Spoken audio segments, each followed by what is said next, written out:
Welcome back, Quick Brain. Your question for today is, how do you keep from burning out? And I think this is something everybody's struggling with right now. Everyone's working so hard and they feel like they're not working hard enough. They're trying to get to the bottom of their to-do list. And I'm excited to have this conversation with Nicole Lapin. And she has a brand new book called Becoming Superwoman. And I would say that this episode is not just for Superwoman, it's for Superman Men too. That's totally. okay? Yeah. Good, because we could also burn out also. Absolutely. And that space is so important. So notice that it doesn't say superwoman like the character. Right. And just becoming a super space woman or a super space man. And that space allows for you, the person, because so often we just don't put our oxygen mask on first before helping others. They don't say that in the plane just to fill time before takeoff. And working like crazy is driving us crazy. It happened to me. I completely burned out. And so I knew if it was happening to me, then it was happening to so many others, men and women included. So people see you, all of us from the outside, right? They know you're a New York Times bestselling author. You're an anchor on the CNN and CNBC. All the alphabet soups. Right. Financial correspondent for the Today Show. And you're on stages, you're on television, you're writing all these books. Trying to be all things to all people means you're nothing to yourself. Wow. And I think so often we just try to do it all and we think we can't have it all. And there's a huge difference between doing it all and having it all. People often say, can I have it all? Right? That's the big question. Right. And my answer is yes, but only if you define what having it all means. So what does it all mean to you? And first, if you define that, then you can actually achieve it without changing the bar all the time. We never get our brains to the other side of happiness or balance. We always think when we get there, then we'll be happy. When we get this amount of money or that salary. And then we compare ourselves to others and we say, they must have it all. But first it's like, hey, actually figure out what having it all is. Maybe you're already there and that's okay. And you don't have to keep changing the goalpost because that's the recipe for burnout. So it's really tough on our mental health because people aren't having this conversation enough when they're comparing themselves to everybody else, especially in the world that we live in now where you have social media and everyone's looking at everybody's perfect, highly filtered, curated life and the grass is always greener. But maybe it's not greener, maybe it's artificial turf. There's this whole digital depression. And you and I were talking about burnout and how the World Health Organization, I mean, this is an official thing that's going on. It's an official condition now because it is so widespread. I did the largest study ever done on burnout, and it found that women are nearing burnout and breakdowns in the 80% level. And what's so fascinating about that is that only 50% of us think that there's a problem. You know, there's a difference between swimming and not drowning. Not drowning is not okay either. And so I think when we look at those statistics, we realize we're not alone and that there is something that has to change. We've leaned so far into everything that we're falling over. If you feel burnt out or you feel so exhausted and you feel so tired, maybe it's not because you're doing too much. Maybe you're not doing enough of the things that make you come alive and feel alive. Where does self-love and self-care come into the equation? I think that self-care is the biggest asset or liability in your career. So I'm the business lady. Yeah. I wrote business books and finance books, and I redefined the financial dictionary in real English. This is probably also why I'm single and have no life, is because in the back of my books, I rewrite dictionaries. And so using finance terms, I think that self-care, when it's off, it can crush you. It can bring you to rock bottom like it did for me. And when it's on point, it can bring you more success than you ever imagined. And you're right, comparison is the thief of all joy. And that's what happens when we're constantly on social media. So when I experienced burnout and a subsequent breakdown, I got off all social media. I did a complete digital detox. I took all the apps off my phone and I felt like I was going through withdrawal. I felt like I was addicted, right? All of my books are 12-step plans because the first step is admitting you have a problem. And we all have issues. I have more issues than Vogue. But it's first when you actually say what that problem is that you take away some of its power and you can actually address it. You're pretty explicit in terms of what you share in terms of your personal life in the book. Yeah, I mean, you always are. I mean, you're so raw and real. And I think that's why it's so relevant right now more than ever to have these kind of conversations, because I think people feel like they're alone. They're going through these challenges by themselves and everyone else has it all figured out. And from the outside, it looked like I had it all figured out, right? I was this New York Times bestselling author. I was promoting my second book.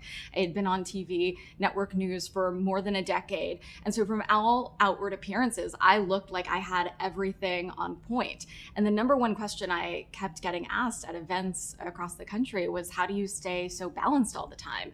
And the real answer is I never lied to my readers or like you. Right. You know, people can tell whether you're being real or not. And the only way I know how to tell a story is to tell it really honestly. And so I said, I'm not balanced. And in fact, you can't pour from an empty cup. And my cup was so empty.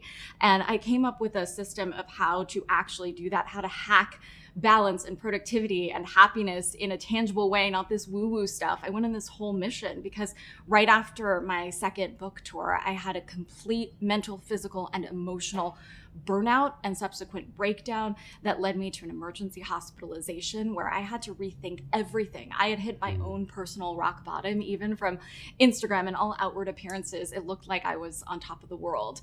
And that's when I needed to rethink everything and how I was working and how I was managing my own day and my own time and my own self-care. So I say that emotional wellness, which is a combination of emotional intelligence or EQ and mental wellness, so emotional wellness is actually the biggest asset or liability in your career. It's not whether you go to networking events or get your MBA or do anything. If you're in the psych ward, like I was, like everything gets canceled. And so nothing matters anymore. And so when you have no points to that section of your life, of the emotional wellness, and you put all of your time and energy in other places, it's going to demand all of your time and energy if you neglect it for too long. And they don't teach you this in even school, like what you teach in terms of financial literacy. That's not taught in school, but certainly they don't teach emotional and social well-being and intelligence. It's crazy. I used to think that if I were in charge of the world, I would have money and financial literacy and business literacy be taught in schools. Like we learn the most ridiculous things, the Pythagorean theorem, how to dissect a frog,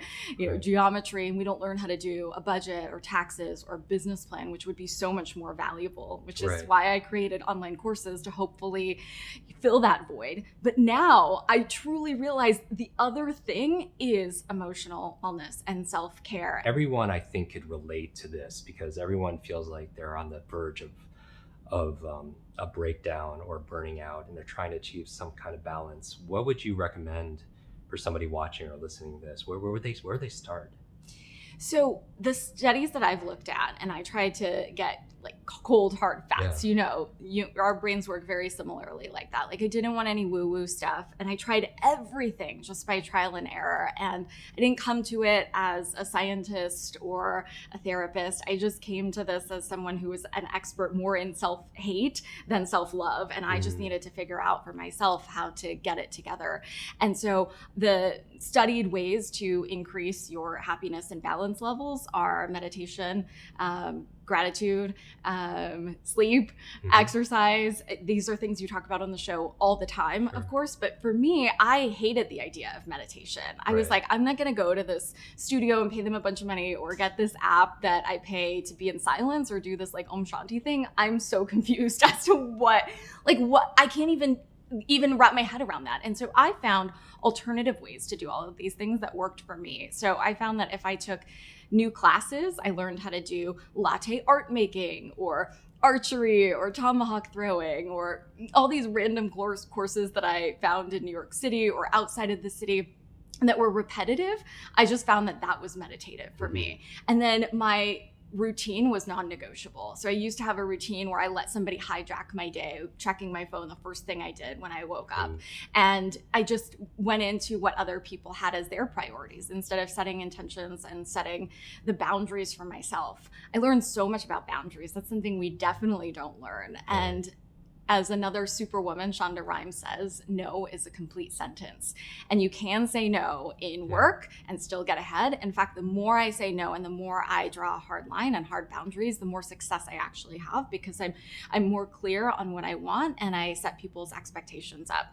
We're so worried about letting people down by saying no. But in fact, if you don't have time or bandwidth yourself to do something, then you're letting somebody down even more because you're not following through. You're just not able to. Right. And then that's another open loop you have, which creates stress and energies going there and that. But I think for self-love, I mean, you hear this phrase self-care and self-love, are not selfish, but when you say yes to somebody, you have to make sure you're not saying no to yourself. That's right. Because you have to set boundaries and borders and protect your time, your energy, your emotions, your mental well-being, because just like putting the oxygen mask on yourself before anybody else. Well, selfish is considered a diss, right? It's considered a criticism, especially for women. And what's considered a compliment is being selfless. And I say, when somebody calls you selfish, just say thank you. Like, that is actually taking care of yourself. Being selfless is what should be the diss. And I think that Hollywood and movies and television, they built this thing where you're looking for somebody to complete you or save you. Right. Yeah. And so I think it's like this massive gnosis in marketing and media that for everybody, that we have to get, be 100% for ourselves. And how can we do that if we're not? What you nourish flourishes, right? And that's what we need to be able to do. Yeah. If you want to say, you complete me, look in the mirror and do it. I like that. Oh, amazing. So what else would you recommend for somebody? So we have borders and we have boundaries. We're protecting our time, our energy. We're not overcommitting to stuff by saying yes to something because we say no to ourselves. Yeah, time is our most valuable asset. I mean, I talk about assets all the time. In terms of money, you can always get more money. You can't get more time.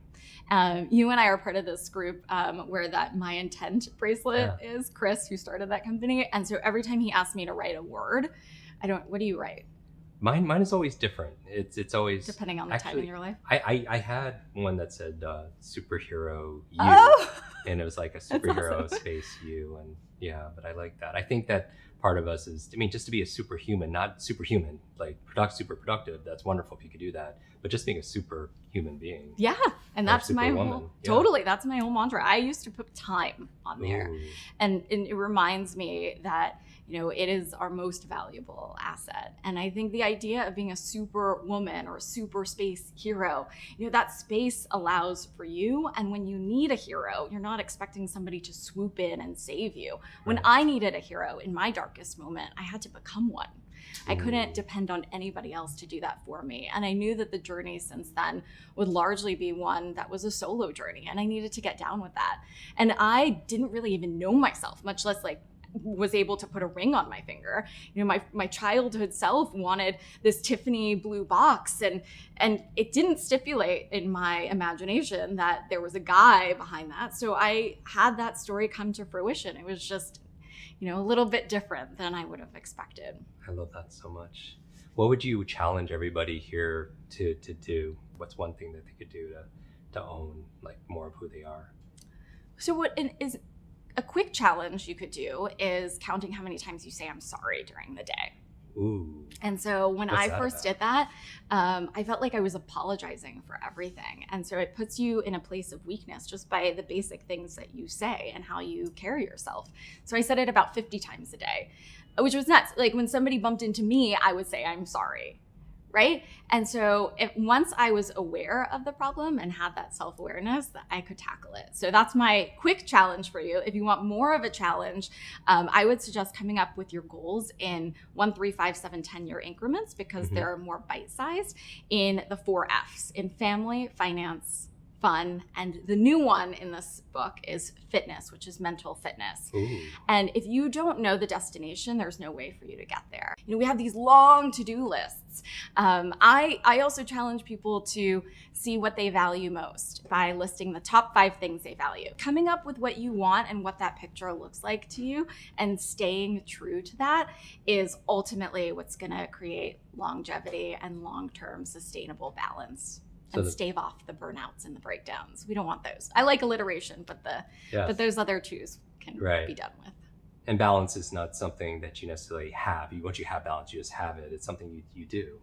So it's more every day. It's more of a verb. Every day. I used to cancel meetings with myself all the time. Like if something from work came up and I had a workout scheduled, I would be like, yeah, no problem. I have nothing to do. No, I had a meeting with myself. We think 1,000 times before canceling on other people, right? We don't want to let anyone else down. But we would be so quick to say, yeah, for sure, I'm going to cancel on myself, no problem. Yeah. But keeping those commitments to yourself, I think is is so important, and it's a skill that we just have to practice every single day. I feel like the best teachers are the best students. A lifelong Sometimes student. we teach, including myself, my learning challenges, you teach the thing that you need to learn the most. And I appreciate you wearing the cape that you wear, because once you share your story, you could inspire other people to be able to make better change for themselves. Because the ultimate quest we're all on is just to be able to reach or be able to realize more of that balance and that potential. But it really starts with saying no to a lot of things that are out there, so you can say yes to yourself, and and protecting your time, protecting your energy, protecting your joy. What you nourish flourishes. And you're just glowing now. So I appreciate what you do, because this is the most important topic that people are not talking about enough. And now that we know that this is, when we're talking about burnout, this is, if you can't take care of yourself, you can't take care of your career, the people around you, to be able to serve your mission or any of that, unless this is okay and this is whole. So I highly recommend everybody goes out and gets this book. You could only have to go out. You could go online. Yeah. Becoming Superwoman. This is again amazing for men to read, and also for men to get, for the women that they care about. How do people stay in touch with you? Or find out more at Nicole Lapin, wherever social media is served. Yes. NicoleLapin.com. And we have a course coming out at the same time as the book, called The Balance School. So it's an online masterclass that has worksheets and quizzes and a community, so you can share your stories and remember that you're not alone. Amazing. I love that so much. Thank you. I challenge everybody right now to take a screenshot of this video or this podcast, tag Nicole, tag me in it so we see it. And what I want you to do is share your best tip for getting out of burnout, because we would love to read it, because when you teach something, you get to learn it twice. So thanks for being on. It's a twofer. I know. Thank you.